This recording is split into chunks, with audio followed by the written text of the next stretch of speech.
Bottle Shock was released in 2008. It is directed by Randall Miller and it is based on a true story about a bunch of LA winemakers.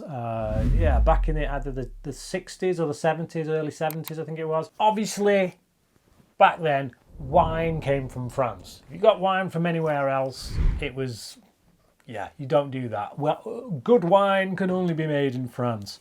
Well, as I say, back in the 70s, a bunch of LA winemakers proved that actually you could make wine elsewhere. And so it's a true story. It's about that. It's about that group of LA winemakers who made their wine and proved the French wrong, which is always a plus, isn't it? This is something I picked up really cheap on DVD from a charity shop, like one of those 50p buys where I thought, you know what, it's got Alan Rickman in it, I really like Alan Rickman. It's got Bill Pullman in it, I really like Bill Pullman. It's got Chris Pine in it, I really like Chris Pine. So I thought, it's top quality talent, it could be lame, but if so, I've not lost much.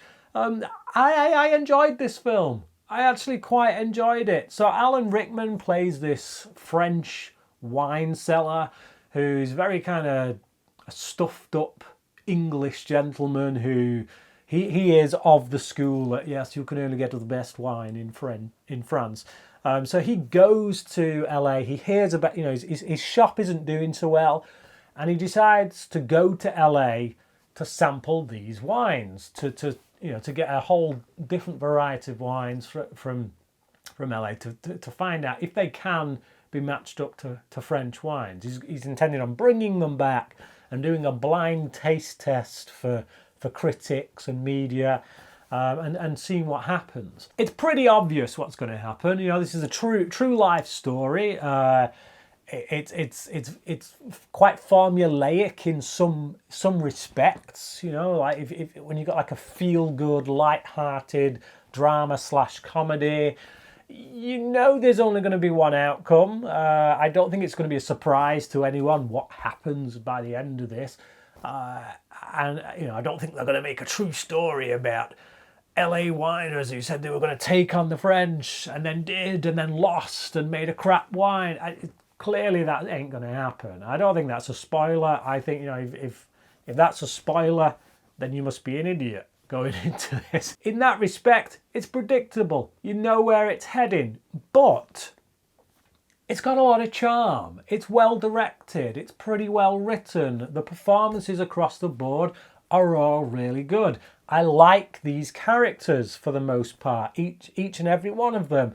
There's a father-son relationship between Bill Pullman's character and Chris Pine's character. They play father and son, but their relationship across the course of the film is one that I'm really engaged with. There's this constant kind of thing that keeps coming back where they have a boxing match with each other, and Chris Pine's son keeps on getting nailed by his father, and it's this kind of thing that all the way through life he's been the son, Chris Pine's character, has always been a bit of a stoner. He's a hippie, went to Woodstock in the 60s, and he's not kind of gotten out of that groove anytime, and his father's a bit displeased with him. He can't stand the fact that he seems like a bit of a layabout. So of course, across the course of this movie, we have this case of this son, the Chris Pine character, having to prove himself to his father. I'm engaged with that. Again, the outcome, I think you can probably see where it's going to go. There's nothing wrong with that, though. I don't mind predictability.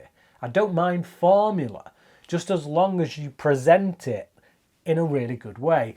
And I feel like here, Miller, the director, he manages to get the best out of his actors. He creates dialogue that's believable, and he creates a whole bunch of characters that I warm to. If you're after something that's pretty easygoing, that's just a fun watch, then it's a film that I would highly recommend. It's not going to blow you away, but you're going to have a good time with it, enjoy the characters, and feel a little bit better about life by the time you get to the end. It's not faultless. There are certain things in it that I was like, did you have to go there? Things I didn't like. Like there's a bit of a love triangle thing going on. So between Pine's character and Freddie Rodriguez's character, and then this girl who comes into the fray, one of them wants to sleep with her or get with her, and then the other one ends up sleeping with her, and then by the end of the film, she's then actually going with the original one and I'm just like, really? Did you have to go there? I mean, that may have been a part of the true story. I don't know. In which case, fine, whatever. You've put the truth on screen, but it feels to me like the Hollywood kind of standard thing that they have to stick in there. We've got to have the romance stuff in there, so we'll add this character. We've put that in. I don't know. May or it may not be, but either way, I just felt like, yeah, did we have to have that, the sleeping around stuff in a film that would otherwise actually be something I would quite happily sit with my kids and watch. You know, it'd be a good family film, that I could highly recommend. But because of that element, I'd be like, yeah, I don't really want to show this to my kids. But other than that element, the rest of the film, I really enjoyed it. So yeah, I would recommend it. I give it a 3.5 out of 5. Bottle Shock. If you haven't seen it, check it out, especially if you're a fan of Rickman or Pine or Pullman, or even Rodriguez. Yeah, if you have seen it and you want to talk about it, let me know your thoughts on the film down in the comment section below. Thank you for watching this video, and until next time, cracking.